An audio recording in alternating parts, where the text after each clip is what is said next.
Pittsburgh has experienced a nearly 17% growth in our senior population over the last decade, and almost 20% of Allegheny County's population are ages 65 and older. And that's why one local program is working to address the holistic health needs of older yinzers. Joining us now to talk about IGIA Movement for Health is co-founder Ferris, trainer Lovey Jackson Foster, and student Diane Neely. Thank you all for being here. Hi. Hi. This is really great. So let's talk first about, what IGIA Health is. And should I ask you, Harris? Sure. Okay. So it's part of a movement in lifestyle medicine that's booming right now.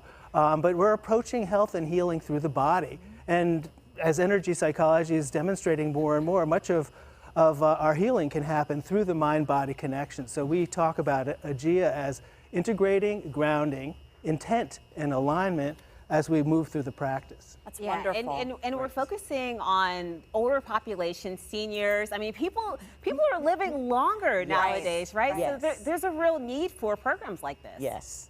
Yes. Well, I'm 73, so I fall. No way. No, you're not. I know. Wait a minute. I look this good on the outside, but the practice helps me look even better on the inside. I am 73, and I belong to the Kingsley Association Center in Homewood. Yeah. For 10 years I was there, but I started taking the movement, the practice, the last 4 years. And the reason was because I was diagnosed with degenerative spinal disease. And if I was not taking the classes, the movement for seniors, I would have a curvature in my body. And I look too good for that. As seniors, we have to realize it's nothing but a number. But the practice keeps us moving, right? Mind, body, and soul. Well, we see it so often, and I feel like we see it a lot with older women and osteoporosis and that sort of, and we see, I feel like a lot of women start to get shorter and more hunched over. Yes. So, Lovey, can you talk to us a little bit about how some of these movements help to strengthen and keep us flexible and moving? Yes, and I will say, first of all, it starts with the internal. So what a lot of people don't understand is that the breath is part of our healing power and part of our resilience, mind, body, and spirit. So we first start with focusing in on your own breath.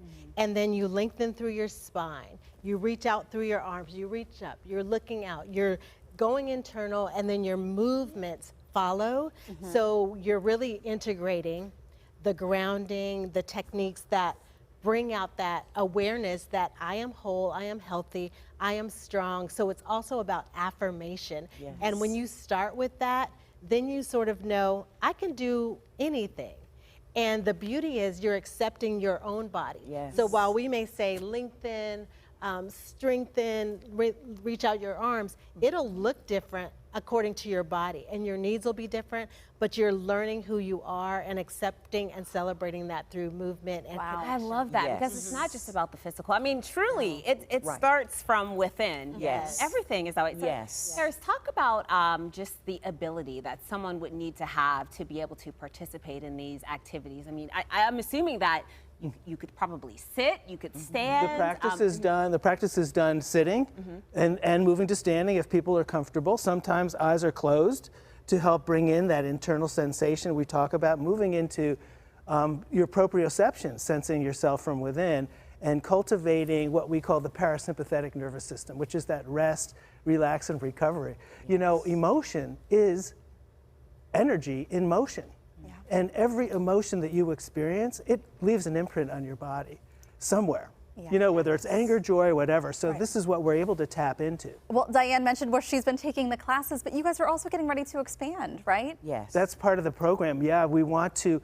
There's such a need for more trainers, and that's why I'm so glad Lovey, Dr. Jackson, has Foster has Oh my gosh, agreed. I'm so sorry, Yes. Dr. Jackson. Oh my gosh. Yes. Is one of the 4 that have now the first cohort of new trainees. Wonderful. And then we continue to do that. And especially when you have advocates such as Diane, she's a very great advocate for the program. Well, it must be working for you, for sure. Well, it is. And not only for myself, but at the Reformed Presbyterian Home. I'm there the 3rd Saturdays. I take the practices from everyone from GIA. And what I do with the seniors, because they're handy able or they're recovering, so I use the practices that I have been taught and trained and I use it for my seniors there. Oh, they love it. But you have to have a song. You have and to our have a song song, is, yeah. I don't own the rights to this music, but Luther Vandross. Oh. She loves me back. Oh, my mom Oh is my sold. God. She's gonna come. That's her boy. The seniors love that. That's when we are wonderful. doing our movements. That's great. All right.